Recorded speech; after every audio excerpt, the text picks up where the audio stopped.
student athletes Kyle Brantz, LJ Mercurius, and Jackson Willits. Coach, congratulations. We'll start with an opening statement from you. I don't know if I should say an opening statement for the game or for how it went, but let's talk about the game. I mean, we played a really good baseball team. Hats off to North Carolina. They're really good, well coached. I mean, their lineup was incredible. The pitchers they ran out there were incredible, and we took the momentum over early and made some great plays defensively and got some big hits. These guys were separating balls from strikes, staying in their routines, the thing we talk about, pitch to pitch, and getting some big hits. Kyle and Jackson was incredible, and LJ coming out of the bullpen was picking up Nick. I thought Nick was a little bit tired when he started the game, but he was just trying to hit targets, and that's what we talk about. And I was really proud of him in that moment, and really thankful for the SAC committee, the NCAA. Of course, when you're at the College World Series, everything's a class act. I thought the umpires were incredible all week, I mean, it was incredible. So I'll let these guys talk, and then we can talk in a minute. We're going to open it up to questions for the student athletes. Joe Healy, D1 Baseball. Jackson, just even when things during the regular season might not have been going your way, how much faith did you and the rest of the team have that something like this was possible? Yeah, I mean, I think we knew that the talent was always in the room, and that's something that Skip and all the coaches preached to us from day one in the fall, is that this group of guys is special. Whether we were playing well or not, we believed that we had the talent in the room to go out and win a national championship, and I feel like we were able to just take it one pitch at a time, and when things weren't going our way, we took it one pitch at a time, and when things were going our way, we took it one pitch at a time, and at the end of the day, we had success with it, and we kind of got hot at the right time, and now we're national champions. Jacob Leslie with the Gateway, and Kyle, that eighth inning swing, kind of the cherry on top of an outstanding past month for Oklahoma baseball. Do you sense that the job was officially done in that moment, or did you have to wait until the final out of the ninth inning to be sure? Definitely the final out of the last inning, and my teammates did a good job of kind of settling me down. But yeah, it was a big moment for me, for our team, because we were up big, and I was just competing. It was a two-strike approach. Skip's been telling me to hit and run the past couple of days, and that's really all I was thinking about. But got to pitch up and then just continue to play hard and play pitch to pitch. Josh Calloway, Sooners Illustrated. Jackson, I asked you before the finals if you're able to kind of appreciate it. You kind of admitted you still got 2 more games to win. It just happened, but are you able to kind of soak in that you did it at OU, in Omaha, you were most outstanding player, your dad, just kind of all of that, if you're able to kind of just putting that into context? Yeah, I mean, I'm not really sure how you put all that into words, but I'm just trying to soak it all in now. Looking back on it, it's something I'll never forget, to be able to do it here with my dad, with everybody that we have on this squad. I mean, it was a special group of guys. We were a close group of guys, and to be able to go out there and to have the success we have, it's something I'll never forget for the rest of my life. And I'm gonna look back on the last couple of weeks and just remember those memories forever. Eddie Radosevich, Soonerscoop.com. LJ, just the emotion coming out of the bottom of the third or coming into the game and then getting out of that inning, how much momentum did that create for you guys tonight? And just overall, here over the last couple of weeks, really, coming out of the bullpen, what do you think flipped for you that has helped you get to this point, obviously? Yeah, I think when I was coming to the game, the mindset was always the same, is take my deep breath, finish my breath, and just execute a pitch. And I knew if I did that, we'll be able to get out of the inning. But really, I think the biggest thing coming out of the bullpen is Skip's a genius. I listen to Skip, and whatever Skip says, I'm going to do. Simple as that. So Skip says take a breath and just throw one pitch. I'm going to take a breath and throw one pitch. And I think that's really just the only thing is, like, earlier in the year or when I was struggling, I wasn't finishing my breath. I wasn't taking a breath, and that's the biggest thing we preach. And then when I started to appreciate it and really settle into just listening and taking that breath, my game changed, and it shows. So I think whatever Skip says, you better freaking listen. So, yeah. Greg Eklund, and this is for NPR. This is for Jackson. In your last 10 wins this season, the team averaged 10 runs a game. One, when you hear that, what kind of an impact does it make? And two, Dayton had talked about it after the Super Regional, but for you to carry it on through the College World Series, what did that mean? I think the biggest thing that does is it just lets our pitching staff go out there and attack, and lets them kind of have confidence that no lead's too small, and we're going to go out there and we're going to pick them up. Whether they give up 2 runs or 10 runs, we're going to be in the game, and I think it gives those guys a lot of confidence. But for us to be able to go out there and just string it together, I think there was no one batter throughout the postseason that just was up here on the podium every night. It was a new guy on the podium, and that's something we talk about a lot. And I feel like just the consistency and all the guys having great at bats 1 through 9, and then you didn't see it, but a lot of the guys that weren't playing, I mean, those guys were locked in, and they could have went out there and gave us just as good of at bats. So just to have that consistency throughout the whole time, it was really big for us. Mitch Sherman from The Athletic. LJ, for you, but all of you guys have come from different places to get here. I'm curious your perspective, since you came from another school, what you've seen through the hard times and the good times of the season that's allowed this team to have that kind of special chemistry and come together, so that you still were able to play your best at the end, even though the entire season wasn't necessarily like this. Yeah, I think the biggest thing I've seen in my 3 years of college so far is teams have 2 choices. It's either you kind of split apart when things aren't going well, or you come together when things are going well. And when you come together when things aren't going well, it's probably the biggest and the best thing you could do, is because every day when we were losing games, we were still in that locker room having fun, cracking jokes, and just pulling for each other. And we started a little Bible study there, and we had about 20-some dudes show up, and we were just giving it to God and kind of just speaking and listening to everybody. And I think that was the biggest thing, is we just came together through our faith, and that really helped us later in this back half. So when teams come together like we did when things aren't looking good, is kind of what propelled us to be able to be successful. And take one more for the student athletes. Noah Bieniek from 11.7. Question for Kyle and Jackson, if you'd like to add in, go ahead. Kyle, you had the big hit in the second inning that really, scored the first run for Oklahoma in this game. And in the bottom half of the inning, Deshaun Harris sends a throw right over your head over to third base, an absolute seed that nails the runner, and it's the third out before the run scores.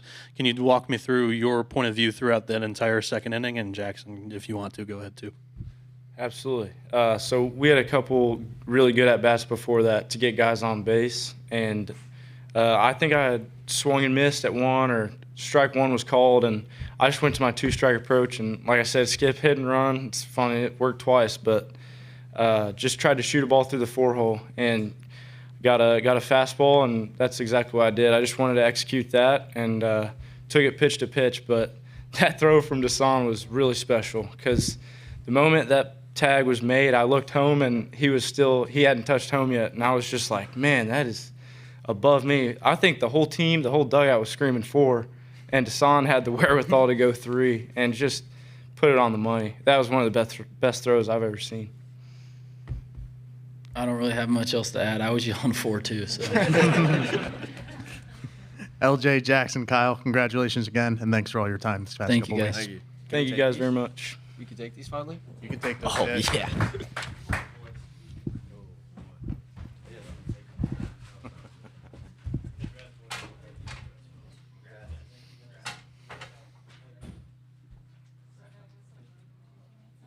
This time we're going to open it up to questions for Coach. Start with Eddie up front. Eddie Radosevich, Soonerscoop.com. Can you just describe what this last month has been like, and going back to the Tennessee series and the feeling then compared to now?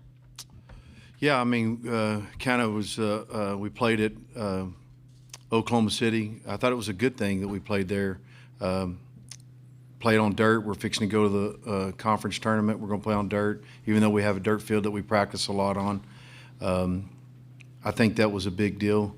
But the last month was probably, it's just like LJ said just a minute ago, it was really a God thing. I mean, it was Jeremy. I mean, there's a lot of people out there praying for us. I mean, every day I get texts about, hey, man, we're praying for you guys. It's really a God thing. I mean, it really is. And it's amazing. I mean, he took that game over tonight. I was sitting there praying for Kyle every at bat, man. I'm like, Jesus, let him take over. He's an unbelievable kid. And those kids were really selfless. I mean, they were really selfless. And it was amazing how they came together and started caring a lot about each other. A lot of times we as coaches sit there and talk about, hey, you don't know who's going to get the biggest hit. You don't know who's going to make the biggest play or throw the last pitch of the game or whatever. But it's just about being selfless. Because when we start the season, everybody's your friend. Everybody gets to play inter-squad. And all of a sudden, you don't get to play inter-squad, then you get to play the games. It gets really hard because you want to make everybody happy, and you can't make everybody happy. You got to play with the guys that are going good, that make your lineup better, that are hot in the bullpen, that are showing you confidence. But everybody talks about us, well, they got on a big run. I'm telling you, they got really confident.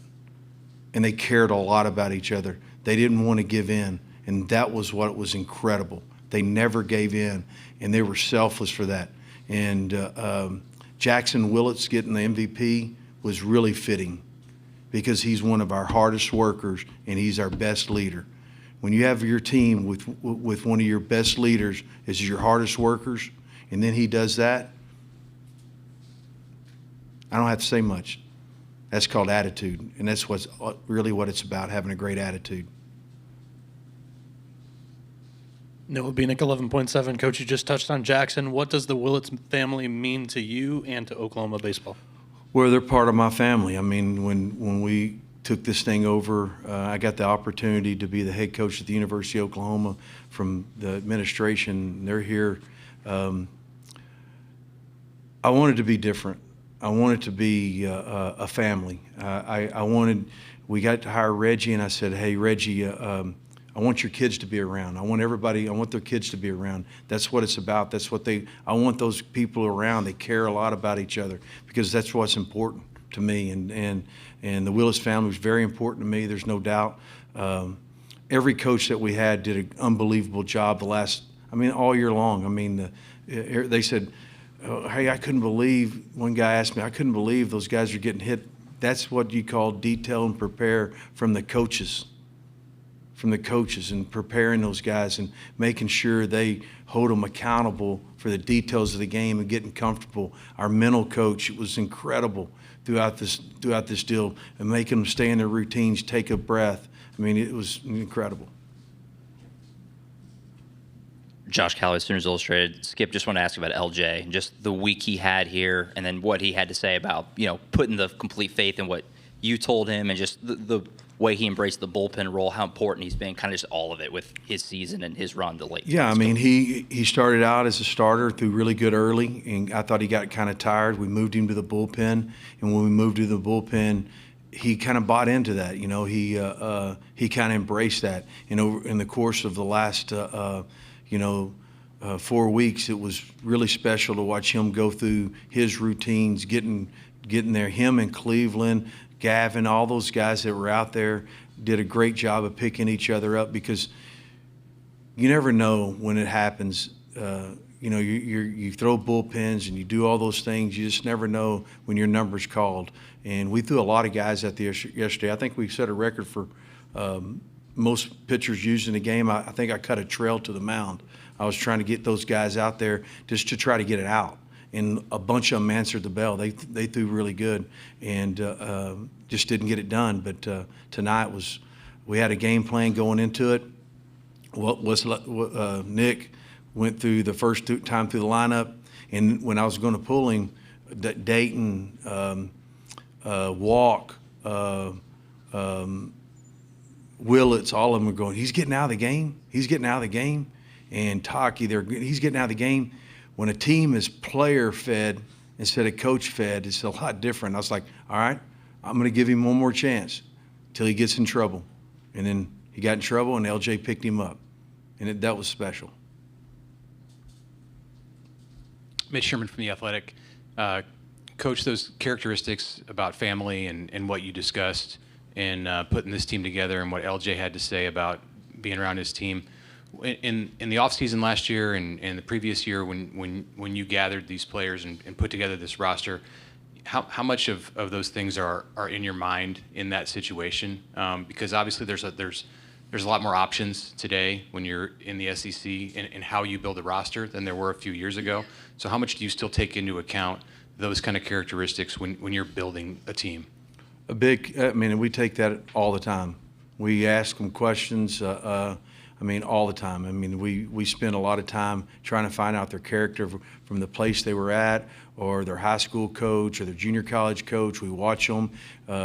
You know, we do all those things. We bring them in and we ask them questions. And in some places, some guys are not the right fit. And I believe when they start there, we make them make their beds, and they send me pictures of beds being made. And I mean, it's stuff like that that we're just trying to get those guys to be attentive and detailed of what we try to do. I mean, it's pretty remarkable when you try to do in our world today. I mean, the SEC molded us through the year to what we've done. It molded us. I mean, it's the best conference in the country, and it molded us. I mean, it was a super regional every weekend, and those guys continue to grind it out and pick each other up, and it shows you what kind of character they have when they became selfless. That was what's really special. Really proud of them for that. Coach Jacob Leslie with the Gateway, and UNC threw 8 arms at you guys today, but you guys managed to score on 5 of them, minus Glauber's short outing, and you guys put traffic on the bases in 8 of 9 innings, minus just the 9th inning. What does that say about your guys' overall approach today at the plate, with the overall ramifications of this game as being played for the national championship? How did you guys rise to the occasion? Good coaching. Good coaching. I mean, what Russell and Reggie did to game plan, and Beno helped me, and Todd Butler in the back helping us. From our strength coach to our trainer. I mean, it's called good coaching, man. It's called those guys buying in, those guys listening. You can't just walk up to a good program and just step in and get your foot wet. You got to jump in.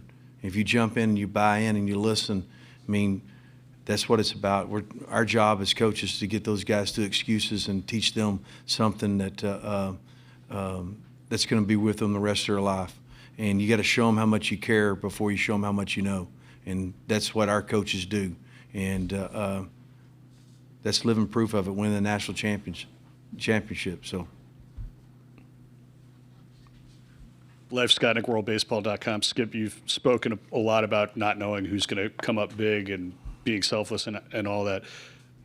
Your number 9 hitter went 3 for 4 with 6 RBIs tonight. Your thoughts on Kyle Branch and his performance?